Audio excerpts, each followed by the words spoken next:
Niños felices, adultos felices. Es el anhelo de Pilar Jiménez, presidenta de Atenea, Asociación de Apoyo a las Altas Capacidades, que da voz a un colectivo invisible que sufre un entorno social adverso y que lucha cada día por alcanzar una inclusión real, en el que el apoyo educativo específico contribuye a mejorar el rendimiento académico del alumnado con altas capacidades y que de esa forma las estadísticas actuales de fracaso escolar en este colectivo se conviertan en cosas del pasado.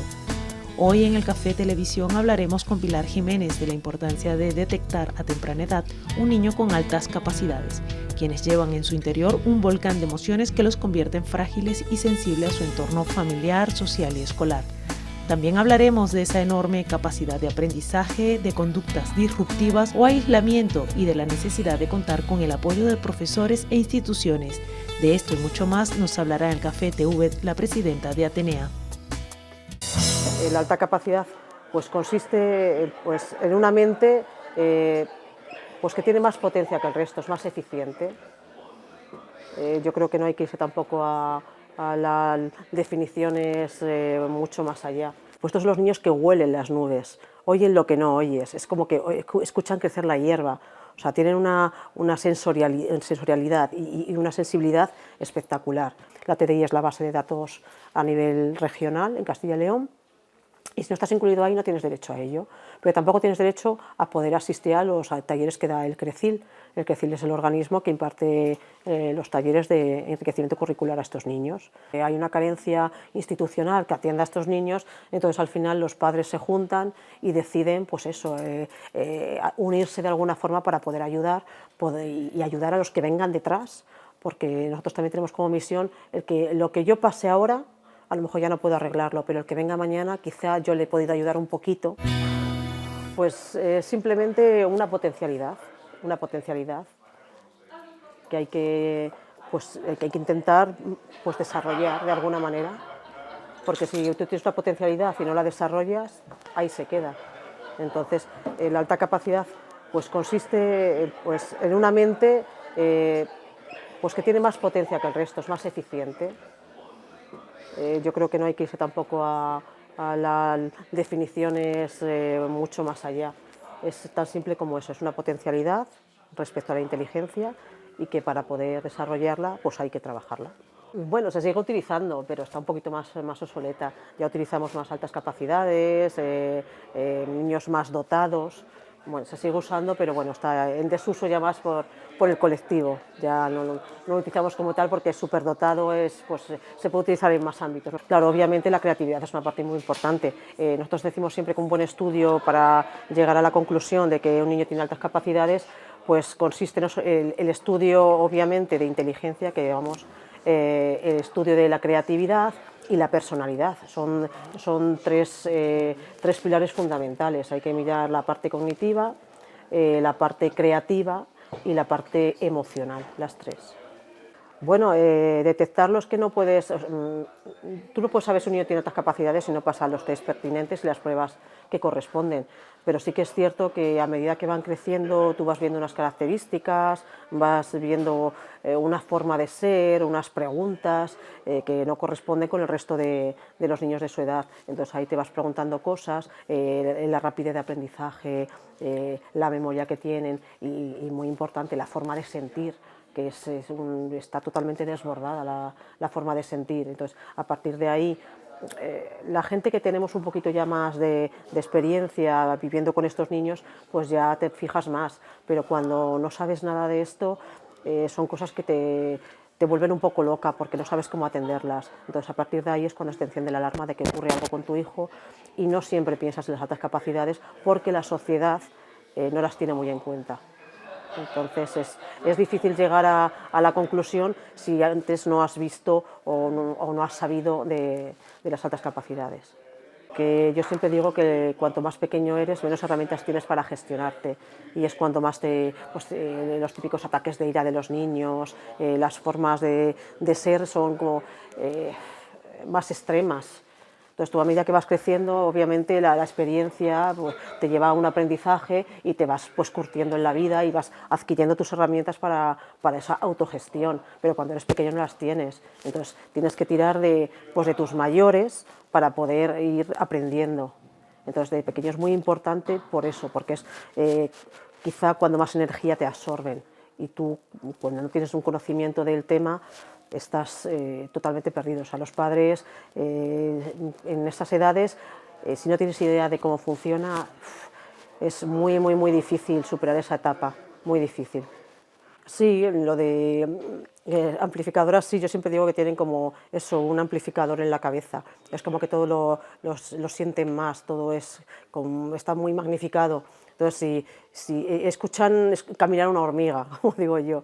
Sí, recuerdo hace años que había un anuncio en la tele que era el de ¿a qué huelen las cosas que no huelen? No sé si lo recordáis. ¿A qué huelen las nubes?, preguntaba el anuncio. Pues estos son los niños que huelen las nubes, oyen lo que no oyes, es como que escuchan crecer la hierba. O sea, tienen una sensorialidad y una sensibilidad espectacular. Y todo eso es lo que los hace ser tan sensibles, muchas veces tan volubles emocionalmente. Entonces, claro, no podemos fijarnos solamente en la potencialidad intelectual que tienen. Es que es casi más importante la emocionalidad que tienen. Si tú no sabes atender una emocionalidad, es imposible que puedas sacar algo de estos niños. O sea, si tú un niño de altas capacidades lo tienes atendido emocionalmente, o sea, es muy fácil sacar más de ellos, muy fácil. Es que entre sus iguales normalmente las actividades que les interesan, los intereses en general, no son los mismos, pero normalmente estos niños suelen ser niños que tienen amigos muy contados, amigos de confianza estoy hablando. Pueden ser, son niños muy sociables porque les gusta mucho estar con gente y con niños. Lo que pasa es que el problema surge a la hora de los intereses, que no los comparten. Entonces, si yo contigo voy a hablar de algo que a ti no te interesa o que no me vas a entender, obviamente no vas a querer mi compañía, que es lo que les ocurre. Entonces, son niños solitarios. No, no es cierto, ocurre esto. Entonces ellos al final acaban de alguna manera retrayéndose porque no voy a hablar con gente que no le interesa lo que les estoy contando. Entonces, pues por una parte, fingen, entrecomilladamente, fingen y se adaptan un poquitín, pero realmente en la vida suelen ser niños que tienen unos amigos muy concretos. Son niños o que son como ellos, muy parecidos a ellos, o con una alta inteligencia emocional. Sí, dicen que hay un componente genético. El componente genético tiene que estar, pero claro, es muy importante que tú tengas posibilidades de desarrollarte. Si no tienes posibilidad de desarrollarte, ya estoy hablando socialmente, económicamente, de todo tipo en todas las formas de tu vida, es muy difícil. Puedes tener una potencialidad, pero si no la desarrollas, si a Nadal no le hubiéramos dado una raqueta, nunca hubiera sido el tenista que ha sido. Si le hubiéramos dado una bicicleta, pues a lo mejor no hubiera llegado a ningún sitio. Es tan simple como eso, claro. Es muy importante, volvemos otra vez a lo mismo, el saber de altas capacidades, claro, porque si tú las atiendes, o sea, puede ser un crecimiento exponencial. Es una forma de ser claro, que para poder desarrollarla necesitas que tu entorno te ayude. No solamente tienes que tener esa semilla, tienes que tener una forma de poder llevarla a cabo. Pues curiosamente, las personas que pasan una gran parte de su vida con ellos son los profesores. Entonces, creo que sería primordial que tuviesen una buena formación e información de cómo funcionan estos niños. Ellos se centran sobre todo en la parte académica y quizás la que menos nos interesa a los padres. Nosotros queremos que nuestros hijos estén bien y emocionalmente estén estables, y no suele ocurrir. Estos niños en el colegio empiezan a ser disruptivos, no todos obviamente, hay de todo tipo. Hay otros que se portan fenomenal y se aguantan el aburrimiento y cuando llegan a casa es cuando explotan, y otros que directamente son reactivos en clase. O sea, no me gusta lo que estoy viviendo, lo que me estáis diciendo, no me interesa y pues yo estoy a otra cosa.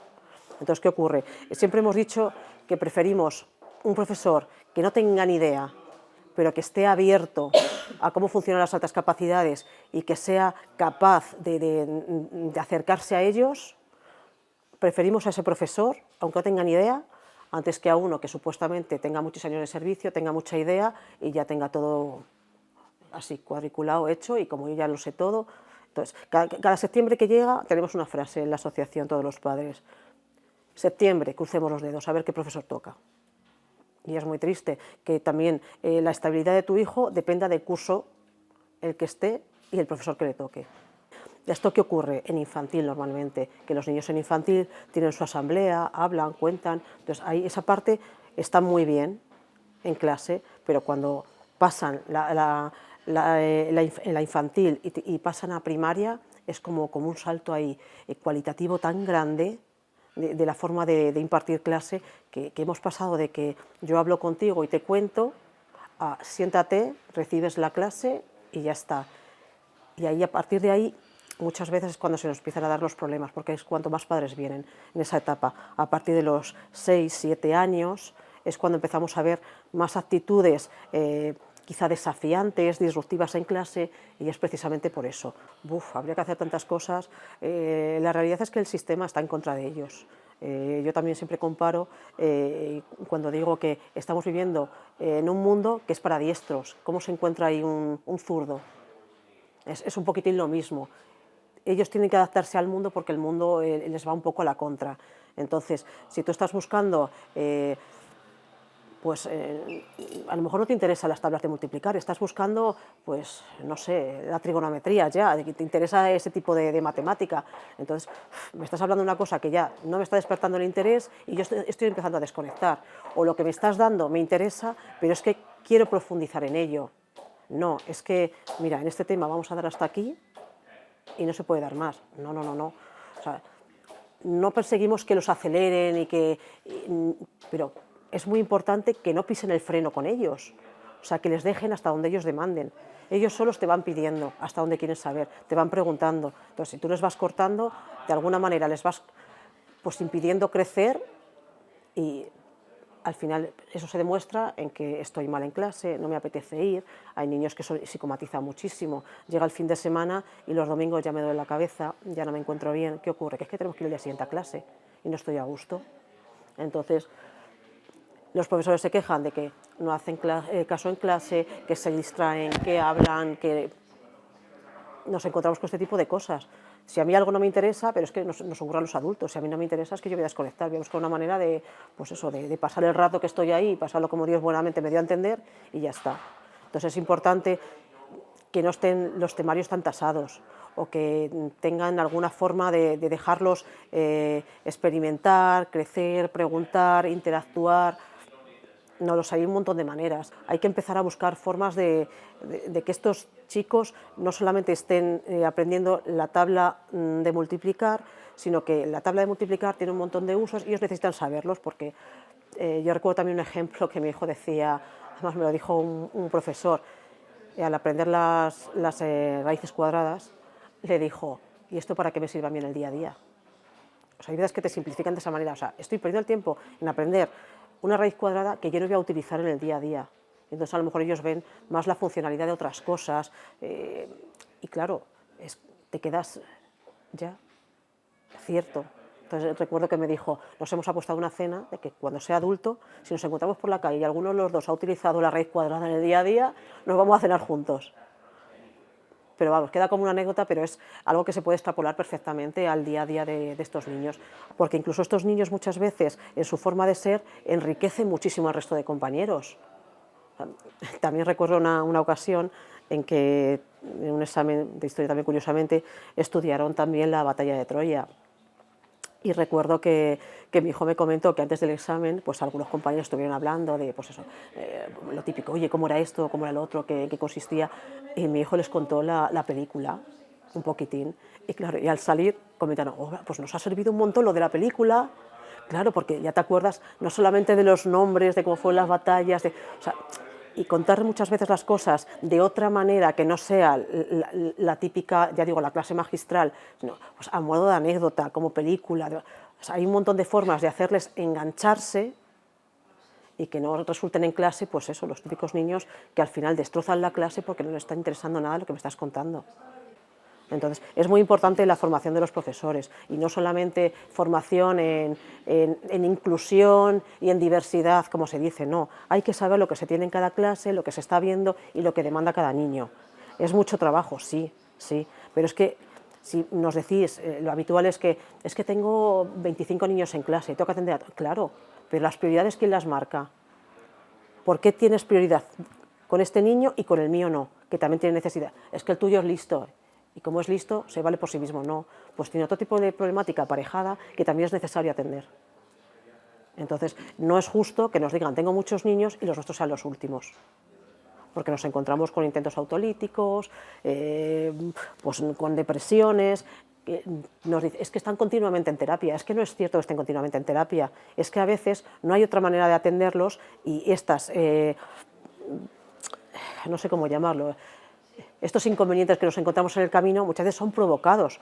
No son inherentes a las altas capacidades ni a los niños, ni mucho menos, son provocados. Si yo estoy en un sistema que no me gusta, que de alguna manera me está apartando y me está rechazando, yo no voy a estar bien, es imposible que yo esté bien. Eso lo tenemos hablado con la universidad, que sí que nos gustaría de alguna manera meter mano al temario, meter mano desde el punto de vista que te voy a decir. Lo que nos dicen los estudiantes es que tienen un tema dedicado a la inclusión y dentro de la inclusión pues estudian A, B, C y D, así como si fuera un epígrafe y pasan un poquito de puntillas. Entonces, la persona que tiene interés en el tema es la que profundiza y que investiga y busca, si no, de resto no. La importancia que tiene la parte emocional es la que se están dejando de lado. Y es que una persona con altas capacidades es emoción pura, es emoción pura. Entonces, hay que saber cómo funciona un cerebro de alta capacidad para poder atenderlo. Si tú no sabes cómo funciona un cerebro de alta capacidad, es imposible. O sea, yo veo a una persona coja y le doy una muleta para ayudarla, pero si es que veo una persona con altas capacidades que físicamente no me demuestra nada, claro, ¿cómo la ayudo? Si no sé lo que requiere y no escucho lo que me pide, es imposible.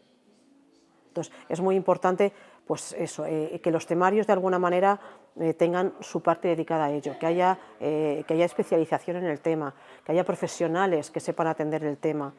Es tan importante como que nos estamos dejando escapar al 60% de los niños que fracasan escolarmente. Estamos hablando de niños de altas capacidades. O sea, no quiero saber la gente que no puede. O sea, los no capaces abandonan porque no pueden, pero es que si los capaces están abandonando, aquí ocurre algo que no debería pasar. ¿Qué tipo de necesidad tienen en ese momento? Y es que puede ser que emocionalmente en ese momento no estén bien y a lo mejor no necesitan hacer el examen en una hora, necesitan hora y media. A lo mejor no necesitan hacer el examen hoy porque no están bien. A lo mejor eso tengo que hacer mañana. A lo mejor tengo que atender una necesidad en este momento que se ha dado y importarme 3 pitos el currículo, sino atender a ese niño que a lo mejor emocionalmente no está bien. Entonces, es muy importante conocer a la persona. La inmensa mayoría de los padres pensamos, y lo que nos llega a menudo es eso, que el profesor, primero, que no quieren atender de manera distinta a estos niños, entonces ahí ya chocamos un poquitín con lo de la educación personalizada y que cada uno lo que necesita no se cumple, empezando por ahí. En segundo lugar, pues tenemos los típicos comentarios, si tan listo eres, o tu listillo, pues a ver, pues no ha sacado tanta nota, no será para tanto, ese tipo de cosas. Nos encontramos también a veces que, a ver, fulano de tal, ha sacado tanta nota, un 10, fíjate la mejor. Bueno, es que si tú estás dando también notas en público, al resto de los niños está dando pistas que a lo mejor el resto no quiere que sepa. Entonces, a mi hijo en particular, cuando era muy pequeño, mi hijo cada vez que sacaba la mejor nota en clase, se quedaba sin jugar en el recreo. No, tú no, porque es el pollón. Jolines. Entonces, ¿qué ocurre? Al final, estos niños determinan que no es bueno sacar buenas notas porque es que me está conllevando otro tipo de represalias después. Entonces, ¿qué quiere un niño? Jugar. Entonces, buena nota, no juego. Si quiero jugar... Es que es el único colectivo que tiene que estar demostrando continuamente que tiene altas capacidades. Continuamente. Esto es muy cansado ya. O sea, es que es ya desesperante. No siempre tengo ganas de hacer las cosas bien, no siempre tengo ganas de sacar buenas notas, no siempre estoy bien yo para esforzarme al máximo, ni más ni menos. ¿Y qué ocurre? Que en lugar de ayudar estamos en que es que fulano se mueve, es que salta, es que ríe, es que tal, es que cual, es que no sé qué, es que no sé cuánto. Entonces, si tú no entiendes unos básicos, es imposible que tú puedas atender bien a alguien. Yo ya digo, me ha costado años el decir, cuando lo veáis inquieto, dile que se dé una vuelta por fuera, que vaya al baño, que vuelva, déjale mover, lo necesitan, pues ese tipo de cosas. O sea, pero esto ocurre en las altas capacidades y en otro tipo de dificultades también en los niños. Cuando tú estás detectando algo, hay un montón de formas de ayudarles.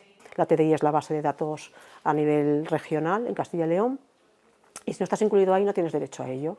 Pero tampoco tienes derecho a poder asistir a los talleres que da el CRECIL. El CRECIL es el organismo que imparte los talleres de enriquecimiento curricular a estos niños. Entonces, se les está empezando a cerrar puertas y lo que tenemos que hacer es intentar ayudarlos y que estos niños puedan acceder cada vez a más cosas. Es un problema que hay que abordar, pero seriamente ya. y yo creo que deberían sentarse todos a una mesa y eso, unificar criterios. No puede ser que empiecen a hablarnos de que un CI en Andalucía, otro CI en Castilla y León, jolines, o sea, o todos o ninguno. Y luego además el criterio del CI es algo tan burdo, que es una característica entre 1 millón que puede tener una persona. Es que en ninguna ley pone que tenga que ser el 130 el límite, en ninguna. De hecho, cuando hemos ido a la Junta de Castilla y León, así nos lo ha dicho, les hemos solicitado que hiciesen una circular o algo así a los centros y que se lo aclarasen, porque nos encontramos que no, es que se ha quedado en 129.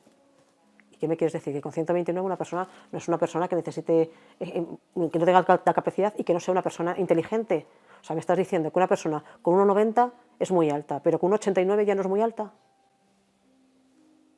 Y además, teniendo en cuenta que las altas capacidades, volvemos a lo mismo, emocionalmente es algo tan voluble que es que hoy tengo ganas de hacer un test y te voy a dar muy bien y mañana a lo mejor no. Pero es que me vas a hacer 500 test y van a salir 500 CI distintos. Nunca va a ser igual. Hay una carencia institucional que atienda a estos niños, entonces al final los padres se juntan y deciden pues eso, unirse de alguna forma para poder ayudar y ayudar a los que vengan detrás, porque nosotros también tenemos como misión lo que yo pase ahora, a lo mejor ya no puedo arreglarlo, pero el que venga mañana quizá yo le he podido ayudar un poquito para que lo tenga un poco mejor. Cuando estos niños tienen alguna carencia y en el colegio no encuentran lo que ellos quieren, nosotros intentamos a través de actividades, formaciones y demás, pues ayudarles un poquito en sus curiosidades y hacer pues eso, actividades, talleres con ellos, salidas, los padres nos juntamos, tenemos la asociación de padres, que es como la actividad estrella. La escuela de padres es eso, una escuela de padres donde una psicóloga experta en altas capacidades nos enseña un poquitín a saber cómo es el funcionamiento de un cerebro de alta capacidad. Y todas las asociaciones, todos los padres demandamos lo mismo. Entonces yo creo que es hora también de que alguien le dé alguna vuelta y que empiece a hacer un poquito de caso, porque cuando la problemática se da en todos los sitios de la misma manera, volvemos a lo mismo. Hay que unificar criterios, hay que escuchar, atender, y a veces hay que ser un poco humildes, porque no todos sabemos todo. Y los padres muchas veces necesitamos de las instituciones para que nos echen una mano. O sea, tendríamos que ir todos juntos y en el mismo camino. Deberíamos ir todos a la par y esa parte la echamos mucho de menos. Necesitamos ayuda y que estos niños se tengan en cuenta. Es un colectivo muy importante y que, repito, que la sociedad no se puede permitir el lujo de estar echando a un 60% de niños de altas capacidades. Es una barbaridad.